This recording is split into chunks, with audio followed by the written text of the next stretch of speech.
Jadi memang saya berkali-kali sampaikan, jadi memang selebriti ini kasihan memang. Jadi banyak yang ketergantungan dengan narkoba ya. Padahal jelas-jelas itu kan melanggar undang-undang narkotika dan ancaman hukumannya nggak main-main. Tetapi memang merasa terbantu ketika adanya surat edaran Mahkamah Agung mengenai siapa pecandu narkoba, maka dia harus direhabilitasi. Nah, disinilah banyak yang berlindung di surat edaran Mahkamah Agung. Jadi itu disalahgunakan. Tetapi kan tidak berhenti di situ. Saya perhatikan juga ada yang sudah direhabilitasi keluar menggunakan lagi. Nah, ini kan lagi trending lah kalau saya bilang ya. Tapi harus memang polisi mengkaji ulang gitu. Jangan hanya sasaran itu hanya artis atau beberapa pemakai. Kita mengapresiasi lah kayak kemarin memang BNN dengan kepolisian membongkar sindikat narkoba itu berapa, ada ratusan kilo itu yang tertangkap yang dari luar. Tapi saya pikir kan itu sekali-sekali. Tapi kan kalau selebriti ini hampir setiap minggu ada yang dijerat. Kenapa tidak bandar, tidak pengedar yang dikejar? Kalau pengedarnya tidak ada, berarti pemakainya tidak ada. Kalau bandar tidak ada, pengedarnya tidak bekerja. Nah, ini kan udah kayak mata rantai lingkaran setan. Itulah yang kita ingin terus membantu pihak BNN ataupun kepolisian untuk bisa membongkar bandar. Bandar nih biang-biangnya nih harus dihukuman mati. Ini kan ada beberapa tahun terakhir ini kan kita nggak dengar lagi ada bandar dihukum mati, ya. Jadi ya kita mesti evaluasi lagi. Artinya ini anak-anak bangsa yang muda-muda ini banyak terjerat narkoba. Nah, disinilah kita mengapresiasi kepolisian untuk terus bekerja dengan BNN membongkar bandarnya, menangkap bandar dan menghukum bandar seberat-beratnya sesuai dengan undang-undang narkotika, hukuman mati kalau perlu. Dan itu dipublish, dipublisitas di media ataupun di masyarakat supaya publik tahu kalau bandar narkoba ini si A, si B, si C sudah dihukum mati. Ini kan kita berapa tahun terakhir ini kan nggak dengar. Terakhir yang kita dengar kan si Budiman. Nah, kalau bandarnya tidak ada, otomatis pengedarnya tidak ada. Pengedarnya tidak ada, siapa mau cari di mana? Si pengguna, si pecandu itu akhirnya kan berhenti sendiri. Akhirnya dia makan suplemen, dia ke apotek, dia beli obat yang resmi untuk suplemennya ketika dia lagi syuting supaya tidak bete, tidak stres, tidak boring sampai pagi kan dia mungkin syutingnya. Nah, mungkin mereka akan mencari suplemen lain, paling jelek ya tolak angin lah diminum. Itu saya pikir untuk mengurangi, menghabisi dan memberhentikan pemakai narkoba. Kita lihat contoh oknum kepolisian di Medan, kan? Dari Kapolresta sampai anak buahnya.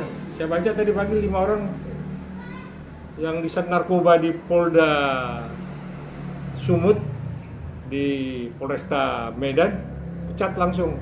Tinggal Kapolrestanya sama kasatnya atau sama apanya saya nggak tahu lah. Tapi itulah karena memang masih ada oknum-oknum yang melindungi, masih ada oknum-oknum yang punya kepentingan dengan uang dari narkoba.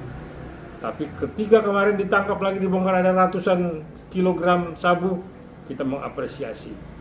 Cuman jangan hanya sekali-sekali, terus dikejar, terus diberantas narkoba ini sehingga tidak ada pengedar dan tidak ada pemakai. Maka tadi saya sampaikan, artis ini kan berdalih karena memang dia boring, capek mungkin ya. Dia nunggu syuting sampai jam 4, jam 5 pagi ya, dari malam mungkin ya, nunggu jadwal syutingnya. Ya mungkin untuk menambah suplemennya, menambah supaya dia tidak capek ataupun dia tidak merasa lelah, dia dengan narkoba itu merasa ada puding, ada suplemen baru gitu. Tapi kan tadi kembali lagi, kalau tidak ada yang jual, ya mana ada yang beli? Karena tidak ada barang di lapangan. Nah artis ini kan akhirnya mungkin nanti dia minum susu, ya, atau dia makan telur setengah matang, atau dia makan bubur kacang hijau untuk suplemennya. Jadi tidak melulu dia mencari menyalahgunakan dirinya dengan menggunakan narkoba, termasuk ganja itu tadi ya. Sekalipun ganja di sini belum legal ya, di negara-negara tertentu ganja itu sudah legal. Nah ini yang mari kita pikirkan bersama, pemerintah, anggota DPR, ya, tokoh masyarakat, tokoh agama, tokoh ulama, memikirkan ini bagaimana kita menyelamatkan anak bangsa dengan mengejar bandar, dengan mengejar pengedar, sehingga berhentilah pemakai. Karena tidak ada barang, maka tidak ada yang menggunakan narkoba. Ini kan karena barangnya di mana-mana dan bisa diutangin kok, saya dengar. Itu ambil hari ini, besok bayar, atau kapan punya duit baru bayar. Nah ini kan yang sebenarnya mesti dibongkar. Pengedar ini yang mesti dibongkar sehingga dia cerita siapa bandarnya. Baru bandarnya ini lagi ditekan lagi dari mana masuknya nih barang. Karena memang pelabuhan itu pintu-pintu masuk untuk narkoba itu memang sangat ketat, baik dari laut maupun dari darat. Tetapi kok masih ada saja yang masuk dari Malaysia, masuk dari Singapura, entah dari mana lah. Tapi itulah yang memang kesiagaan kepolisian kita harus memang lebih ketat ya, dan lebih serius mengejar bandar, sehingga mereka punya agen-agen itu mungkin tutup ya, sehingga pemakai pun juga susah nyari, tidak ada barang. Jadi artinya dia akan mencari suplemen ini dengan minum susu panas, kan begitu. Jadi gini, itu yang sudah direhabilitasi keluar menggunakan lagi, itu bukan lagi dia sudah residivis ya, artinya dia sudah pecandu berat. Nah itu gimana ngobatinnya? Ya dihukum seberat-beratnya, karena nggak ada lagi, keluar dia dari kamp rehabilitasi, maka dia akan menggunakan lagi. Bagaimana dia supaya jerak? Dihukum seberat-beratnya. Kemarin ini merasa terlindungi dan merasa dia di backup oleh surat edaran Mahkamah Agung yang mengatakan bahwa pecandu harus direhab, sehingga pengadilan-pengadilan memutuskannya demikian. Nah, tapi kan kita akhirnya lihat siapa pecandu, siapa yang pernah masuk rehab, keluar 3 bulan lagi paling lama sudah masuk lagi, bukan 1-2 orang, banyak. Nah, inilah yang mari kita bersama-sama ya, khususnya pihak BNN lah ya, bandarnya dihukum, pengedarnya dibikin jerah. Kalau tidak ada yang jual maka tidak ada yang beli. Ini antara itu aja, penjual dan pembeli.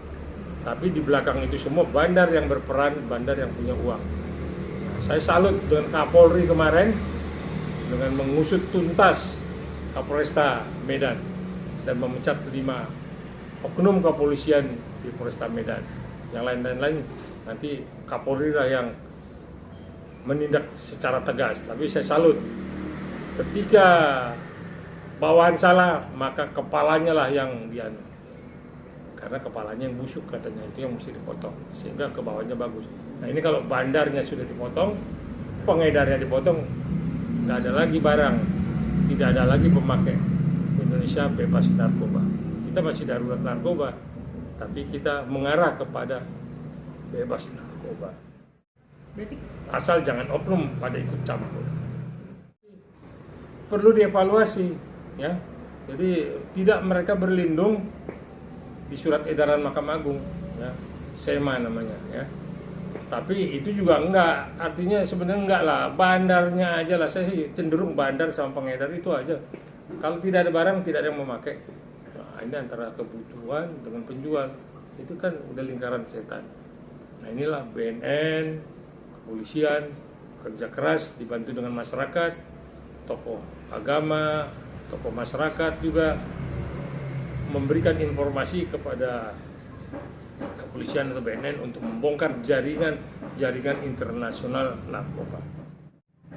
Nah, saya mengapresiasi ya, saya sebagai praktisi hukum dan saya memang paling anti narkoba, mengapresiasi kepolisian untuk dengan BNN bekerja sama untuk bisa mengungkap, menangkap dan menjerat para bandar narkoba dan pengedaran dihukum seberat-beratnya. Indonesia pasti selamat dari narkoba.